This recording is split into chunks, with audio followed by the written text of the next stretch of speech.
without the proper oral hygiene, you're susceptible to losing every single tooth in your mouth.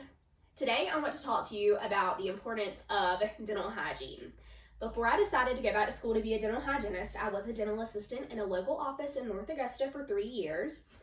And today, I'm going to teach you about the creation of dental hygiene, why dental hygiene is so important to maintain, and the advancements that have been made in dental hygiene in the last century and a half. Now, I want to start with the creation of dental hygiene, and according to the ADHA, the father of dental hygiene is Dr. Alfred C. Foams. He trained the first dental hygienist, Irene Newman, in 1908, and in 1910, he created the first dental hygiene school in Bridgeport, Connecticut. With the dental hygiene degree, the ADA would like for you to go to high school and then later 2 years of dental hygiene school. You can do a 2 or a 4-year degree in dental hygiene, but there is zero difference in pay between the 2 degrees, so it's much more cost effective in the long run for you to do a 2-year degree. Now, why is hygiene so important? Disease. I cannot stress this enough. Your mouth is the passageway to everything in your body. For example, your digestive tract and your respiratory tract. These 2 things are extremely important. If you have an infection in your mouth, it can travel to different parts of your body and it can even get into your bloodstream. Now, the Mayo Clinic wants you to know that things like endocarditis, which is an infection of the lining of your heart, cardiovascular disease, in some cases, pregnancy even, pregnant women can have babies with low birth weight because of the infections in their mouths. And it can even cause pneumonia. Now, with that being said, those with diabetes, HIV, AIDS, any autoimmune disorder, or anything like that, even people with cancer are 10 times more susceptible to having mouth infections because of different medications, dry mouth, and the fact that their immune system is deteriorating.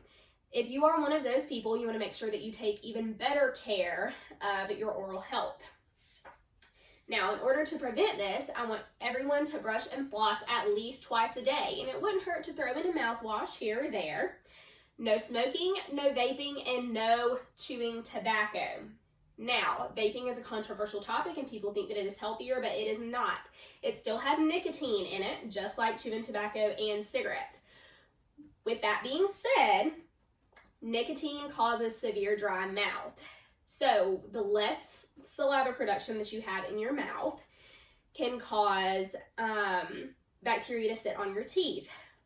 If the bacteria is not moving around, it is sitting in one spot, causing decay to become rampant. And you can also go to routine dental visits to prevent anything happening with your oral hygiene other than good things.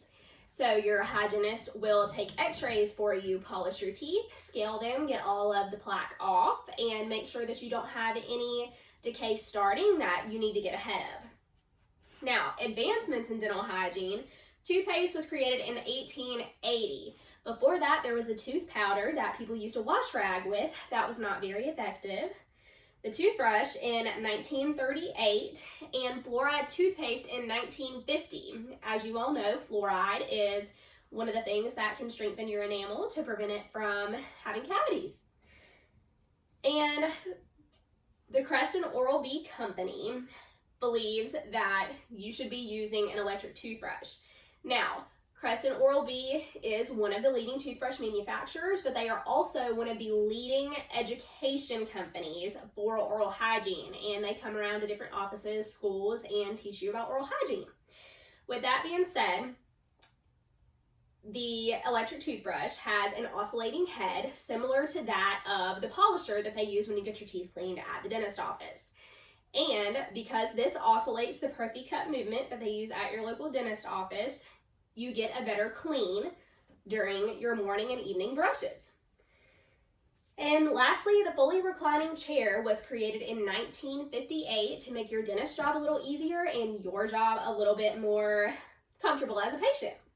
And lastly, teeth whitening was created in 1989 to give us all that pearly white smile.